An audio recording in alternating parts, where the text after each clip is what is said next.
Recipe వచ్చేసి simple గుడ్డు పులుసు అండి. అందుకు కావాల్సినవి ఆనియన్స్, కరివేపాకు, బాయిల్డ్ ఎగ్స్, చింతపండు రసం, ధనియాల పొడి, అల్లం వెల్లుల్లి పేస్ట్.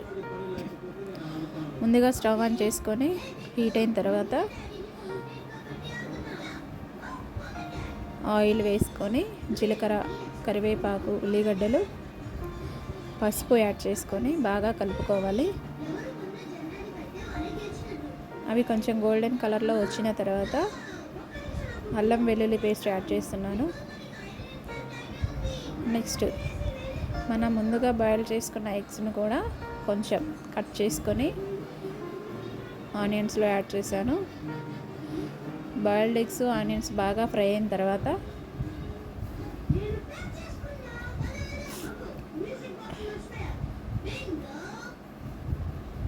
ఒక 2 స్పూన్ల కారం యాడ్ చేస్తున్నాను. మీ స్పైసీకి తగ్గట్టుగా కారం అనేది యాడ్ చేసుకోండి. 2 నిమిషాలు బాగా మగ్గిన తర్వాత చింతపండు రసం, కొన్ని వాటర్ వేసుకొని బాగా కలుపుకొని మూత పెట్టండి. ఒక బాయిల్ అంటే ఒక పొంగు వచ్చిన తర్వాత కొంచెం ధనియాల పొడి, కొత్తిమీర యాడ్ చేసుకొని ఒక 2-3 నిమిషాలు అలా వదిలేయండి. లాస్ట్లో మీకు సాల్ట్ సరిపోయిందో లేదో ఒకసారి చెక్ చేసుకోండి.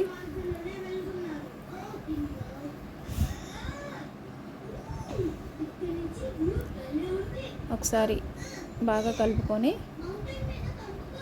ఎగ్స్ కూడా మంచిగా బాయిల్ అయినాయి. ఇప్పుడు స్టవ్ ఆఫ్ చేసుకొని పక్కన పెట్టుకోండి. సింపుల్ గుడ్డు రెసిపీ రెడీ అండి. నేనైతే రైస్లో ఎలా ఉందో టేస్ట్ చేస్తున్నాను.